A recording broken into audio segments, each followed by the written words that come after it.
Welcome back, everyone, to the BGF podcast. I'm your host, Gianluca, alongside of Brandon. And today we got another one of those team breakdowns. But before we get into that, I just want to say thank you to all of you guys for the support lately on the channel. It's really been something we haven't expected and caught us off guard. We really appreciate it. So hopefully you guys can continue leaving the support. Don't forget to leave a like, subscribe, hit the bell for all future videos, and Let's get into it. thank you.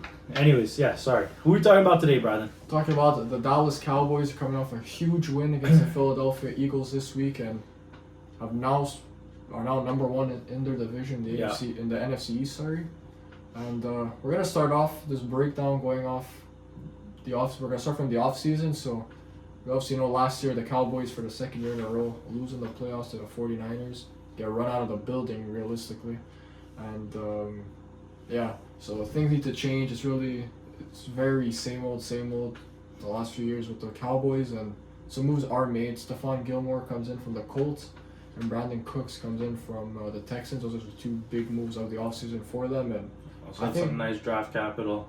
Exactly, and I think those moves have worked out for them so far in the year.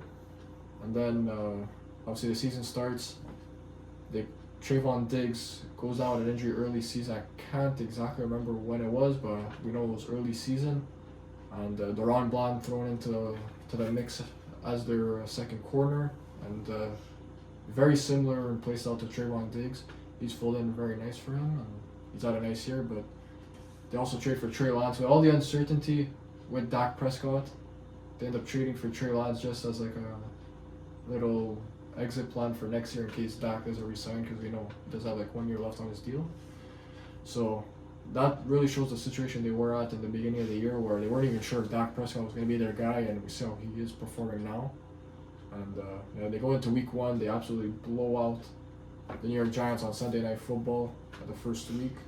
Then they play the Jets, beat up on them, nice 20-point win for them there. Then the shock comes, the biggest shock. Blank.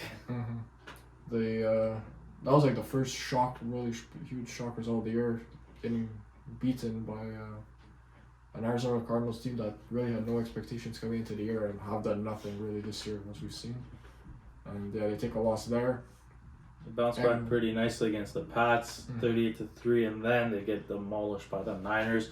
Sort of recap what happened last offseason and the postseason. Not the exact same scoreline, but it wasn't fun. And then they bounced back against this Los Angeles Chargers team. Sorry about that, guys. Something came up with the audio, but we're back. Anyways, going back to the Niners, they get demolished. It wasn't a fun game. A lot went wrong there, and then they barely squeak out a win over the Chargers, who have been struggling all season long. Isn't looking too great. Then they head into the bye.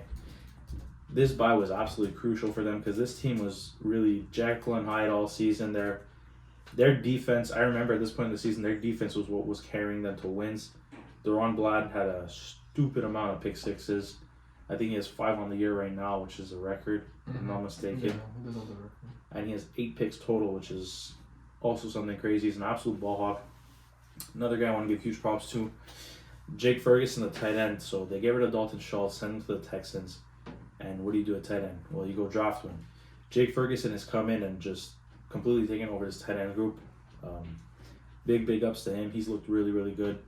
The whole tight end class, we've been saying it, but the tight end class this year has been something really spectacular.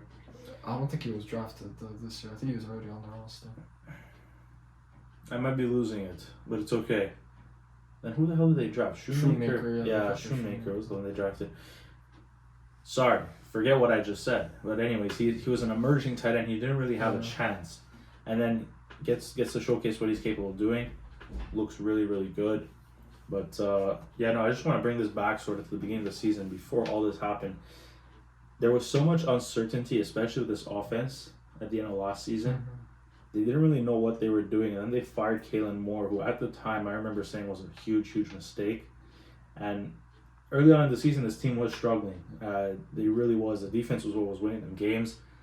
They were scoring a lot on the defense, which was something I really haven't seen in a while. And do you think now, looking back at it, they made the right choice in getting rid of Kalen Moore? I'll give credit to Mike McCarthy. He's a guy that has been scrutinized a lot in the past few years since he's been Dallas head coach.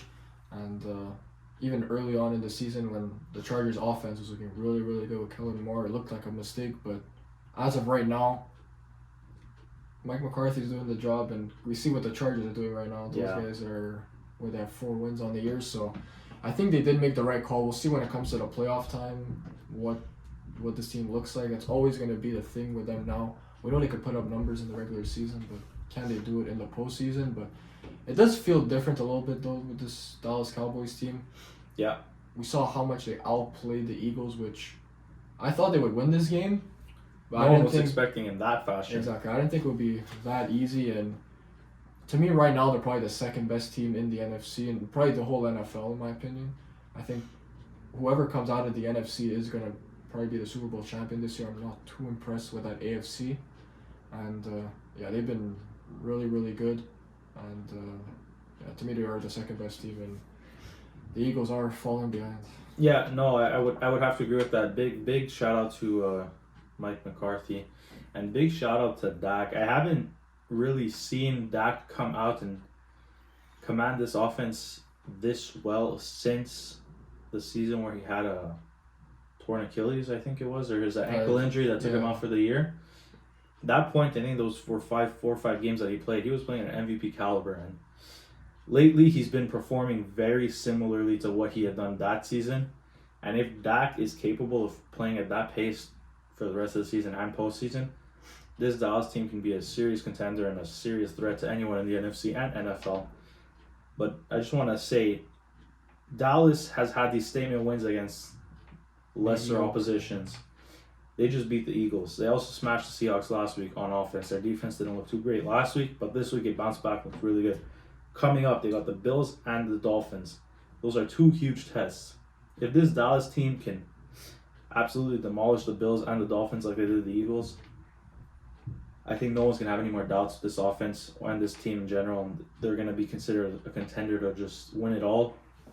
But do you think that's likely, considering how tough this NFC is? And we know, obviously, the Niners are in it, who we arguably believe is the best team in the NFL right now. And they're looking like the real contender. But what do you think Dallas' chances are at contending against the Niners? I think it's going to be the same thing as it was. They just have to get past the 49ers, I think. Between them and it's really going to be them. Those 3 teams are going to be the ones. And whoever can come out, whoever's going to be I think health is going to really play a big factor as well, because at that point in the season where we know a lot of guys are banged up, so that's going to play a factor. And it's going to be a really interesting race to see. But another race I want to talk about was the MVP race. What's your opinion right now on that? I think right now the 2 big time favorites are going to be Brock Purdy and Dak Prescott. Yeah. Then you just got like Hurts, Lamar trailing behind. But right now the odds-on favorite, like big time, are Purdy and Dak. What's your opinion on that? I agree with it. I think they have been playing the best football at that position this season. Obviously, it's unfortunate because the season has seen a lot of injuries at the QB room. And there were QBs that were playing at a high level that did get hurt. Shout out Kirk Cousins. But either way, Brock Purdy and Dak Prescott have been playing the best. I would probably edge Purdy here just because they already had that matchup, that heads-up thing. Yeah. Yes, it was early on in the season and Dallas wasn't on the form that they're on now, but either way, they still had it and Purdy edged them. And honestly, other than that 3-game stretch that Purdy's had, where him and the team in general is slumping, he's been playing some really good football, and we all forget that it's his 2nd season in the NFL. These things happen, but for him to be playing at this elite level, considering it's his 2nd year in the NFL, is just something truly remarkable. Whereas Dak has been in the league now for like 7-8 years. I don't know the exact number, but he's been around. He's had good offenses. He's commanded good teams. Obviously, I think what he's doing now with Mike McCarthy is really, really special too. I have to give him his respect. So at this point in the season, I'm edging Purdy, but I wouldn't be surprised if Dak absolutely demolishes the remaining of the season, considering the level of opposition they have versus the Niners. If Dak does edge it, but we'll see. Only time will tell. Yeah, I agree. I also think, well, obviously we got the Niners in the box. Yeah. So I don't know if I'd come off as biased, but anyway, I'll make a point for Dak. Like, I think even if he does win it, I wouldn't be mad at it. I think he's still probably the next biggest deserving candidate. considering the narrative that's been around him that he just throws a shit ton of picks and whatever his whole career, this is the best football of his career. Obviously, he's played amazing, and I'm happy for him at least. On a contract year, playing his best year, he's probably going to be paid as the most expensive player in the NFL. Just a quick little nugget: hasn't thrown a pick in his last 4 games, and just keep going. Half his picks came against the Niners. Yeah. So when he battled against Baltimore, I think that game early on in the year against the Niners is going to be a big factor in the MVP race. It's just, I don't know, I wouldn't be surprised if Dak does win it though, because he is the bigger name and he has the bigger team behind him. Yeah, and we know the media won't want to crown a 7th rounder as MVP, but anyway, I don't want to get into that now. We did last week. Check that video out if you haven't already. And yeah, to me, I think Purdy should win it, but Dak is definitely a good enough candidate to win. I was more like, if it was Hurts I didn't think was a good enough candidate. I didn't think Hurts was playing good enough to really win MVP at the time when he was the favorite. So that's one I would have been disappointed of if Hurts would have won. But to me, I think Dak is a deserving candidate, and wouldn't be mad if he does end up coming out on top, even though he wouldn't be my choice. Yeah, no, and another huge thing I wanted to talk about is really the emergence of CeeDee Lamb this season. Mm-hmm. Obviously, we knew that CeeDee Lamb was a good football player. He was a good wide receiver. He was one of those upper echelon wide receivers that you want. But this season, I think, has been arguably his best and like his breakout year to sort of be considered one of the elites. I don't know if I'm jumping the gun a little here, but ever since the bye, I feel like his numbers have been absolutely nuclear. He's had a touchdown post bye in 7 of his 8 games. 1, 2, 3, 4, 5, 6. In 6 out of his 7 games, sorry. The only one was against the Eagles, but even then, that game he dropped 191 yards, which was something crazy. And I think that Dak, now that he has his safety blanket in CeeDee Lamb, that he's utilizing him properly and giving him the ball in space, really has helped him out and sort of elevated his numbers and made him look good. And I'm happy for both of them that they're finally getting it done. And big shout out to CeeDee. Yeah. Also, he's already at almost 100 receptions, 1,200 yards, 8 touchdowns, just looking really good out there. Yeah, I agree with you. I think he really has emerged in that top tier of wide receiver. I think really right now in the wide receiver market, the realm. Yeah, you're probably gonna have Jefferson and Tyreek as their own little 1-2 tier. And then after that, I think he's right there with guys like AJ Brown and who else would you put in there? I wouldn't even put Jamar Chase. I don't really see a reason how you could put Jamar Chase over CeeDee Lamb right now. I don't either. That stretch he had mid-season where he went over 150 for 4 games in a row, was it? No, I think 3 games. Yeah, 3 games in a row. 158, 191, 151. The game before that, 117. He had a 143 against the Jets. He's put up huge numbers this year, and it's really been impressive. He's probably a top 5 receiver right now. So props to CeeDee Lamb. He's really fulfilled his potential. And you remember when he got drafted, there was a huge thing between him or Jerry Jeudy, and CeeDee Lamb has absolutely outshone Jerry Jeudy so far in his career. And I don't think that's a debate anymore, at least. And also give some credit to that Dallas Cowboys defense, obviously. We know how good that defensive line is with guys like DeMarcus Lawrence and Micah Parsons on it. Yeah. And especially their secondary as well. We talked about him earlier, Deron Bland.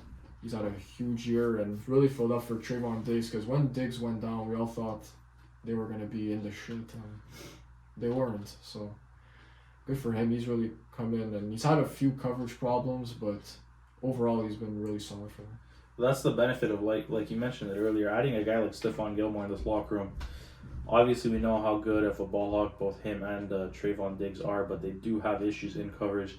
And then adding a guy like Stephon Gilmore on the outside of a little veteran leadership, sort of giving them that little bits of advice, what to do here, what to do in this spot.